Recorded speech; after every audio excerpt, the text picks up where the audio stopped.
Hello, I'm continuing and concluding my reviews of the Wishmaster series with Wishmaster: The Prophecy Fulfilled. Now, this came out in 2002 and is the fourth and final film of the Wishmaster franchise. Now, the film was once again directed by Criss Angel, not to be confused with The Illusionist, who also directed Wishmaster 3. Now, The Prophecy Fulfilled is a pretty bad movie. It has a lot of the same problems that Part 3 had. At the same time, there are things I do appreciate about this one, and it actually does try to do some things different. It doesn't exactly do it well, but it does some things different, so I at least commend it on that. Unfortunately, much like Wishmaster 3, this one has a lot of really interesting ideas that it just completely squanders. The plot of the movie is we follow this couple who are involved in a motorcycle accident, and the husband or boyfriend, I honestly forgot which he was, ends up getting paralyzed from the waist down. And he has become very bitter and angry about this, and their relationship is starting to fall apart. And the wife or girlfriend, again, I'm kind of blanking on whether or not they were married, but she ends up kind of developing a relationship with their lawyer. And the lawyer is constantly putting the moves on the girl. But what happens is he ends up getting her a gift that he got offline. This gift turns out to be the fire opal, which contains the Djinn, which obviously he doesn't realize, and then she kind of rubs on it, and after she leaves his house, the Djinn ends up getting released from his world. The Djinn tricks the lawyer into making a wish, and then he kills him and takes his face, and throughout the movie, the Djinn is taking on the form of this lawyer. So, the main girl in the movie ends up making all three of her wishes without even realizing it, and without even realizing that her lawyer is actually a demonic genie from hell. Now, it was established in the first three movies that if the person who awakes the Djinn makes three wishes, this will allow the Djinn to release his race upon the earth. But the reason that doesn't happen right away is because her last wish was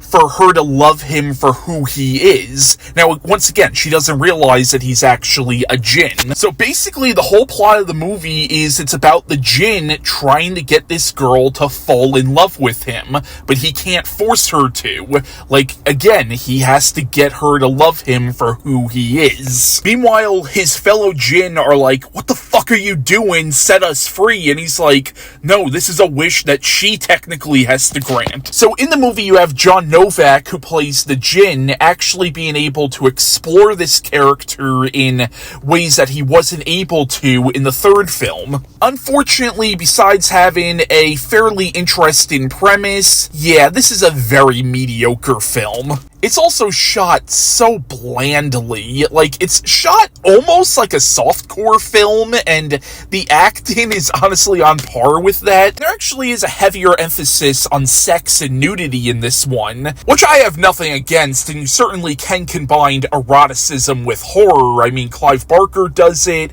David Cronenberg does it, but, yeah, no offense, Criss Angel is no Clive Barker or David Cronenberg. And again, the movie does introduce some interesting concepts, like after the main character makes her third wish, God sends an angel called the Hunter into our world, not to hunt the Djinn, but to hunt the main character because it's her wish that will initiate the apocalypse. That's a really cool idea. Unfortunately, all the scenes involving the Hunter feel like a dollar store version of Prophecy or Highlander. And the Hunter leaves the movie as quickly as he came into the movie. Like, literally, you could have cut out all the scenes involving the Hunter, and it really wouldn't have affected the plot at all. Like, you have a scene where the Hunter is chasing the main character through the woods, and in an admittedly clever twist on horror movie tropes, you have the Wishmaster, the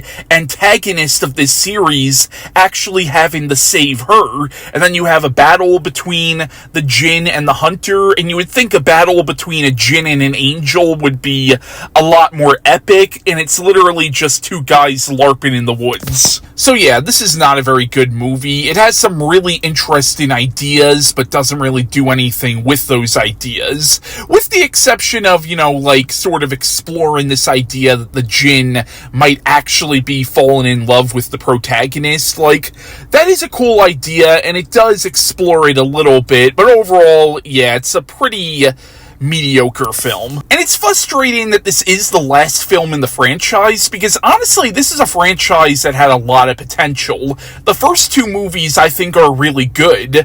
The second one has its problems, but I still think it's a really fun and inventive horror film, and there's a lot of really interesting directions you could have taken this franchise. Unfortunately, for the most part, honestly, all four movies are essentially the same plot repeated. Like, an idea that I think would be interesting for a Wishmaster movie is, what if the person who awakes the Djinn is actually a selfish piece of shit, and the protagonist is somebody who's trying to stop the person who awoke the Djinn from making the three wishes? Like, basically make the person who awoke the Djinn sort of a secondary antagonist in the story. Or what if it's even like a serial killer who awakes the Djinn, so all of his wishes are just really, really fucked up? Another idea that would have been pretty interesting for the Wishmaster franchise is, honestly, cross over this series with the Prophecy series, because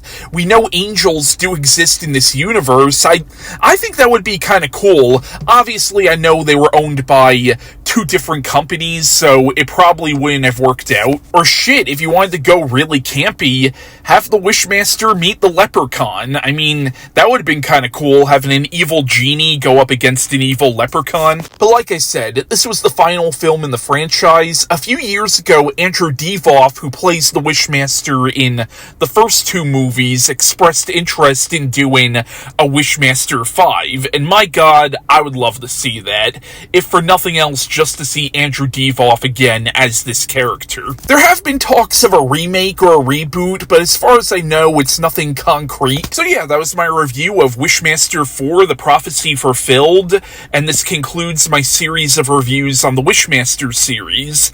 Now, I decided to end this year's horror month. I had some other franchise reviews planned, but I might save those for next year. Like, I really do want to review the Blade movies at some point. I also want to review Ty West's X trilogy and possibly the Terrifier series, but again, I might save those reviews for October of next year. So, I'll end this video off with a short clip from a skit I did all the way back in 2016 called How Satan Stole Christmas. I thought this particular clip does tie in, at least thematically, with the Wishmaster series. And until next time, have a great Halloween. I'm free! Yo, where's my wish? What wish? I read in that book that if I summoned a demon, that demon would grant 3 wishes for me. Now, where are my 3 wishes? Well, what do you want? Make me a sandwich. Fine. Abracadabra.